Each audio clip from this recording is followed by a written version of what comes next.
Welcome to Kenton's videos. Enjoy the video. You start by stopping further spread. Blot the stain gently with a clean cloth to lift surface moisture.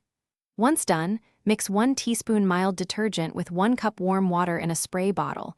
This creates a gentle emulsifier that releases the stain without damaging fibers. Make sure to test the solution on an inconspicuous spot for 10-15 seconds because fabric finishes vary. If safe, apply lightly and continue blotting. Short, controlled actions remove pigment while protecting the chair.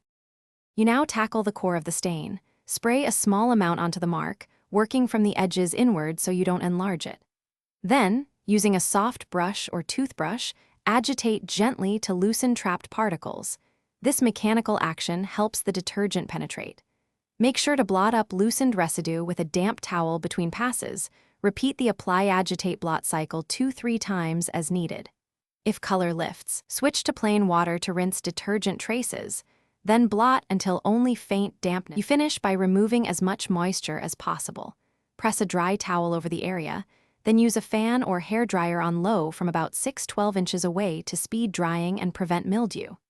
Once dry, evaluate for residual discoloration. If an odor remains, mist a diluted white vinegar solution and air out. If the stain persists despite several cycles, consider a professional upholstery cleaner. They have stronger, fabric-specific agents. Troubleshooting tip: if colors run, stop and seek pro help to avoid permanent. Thanks for watching. Consider subscribing if we helped you.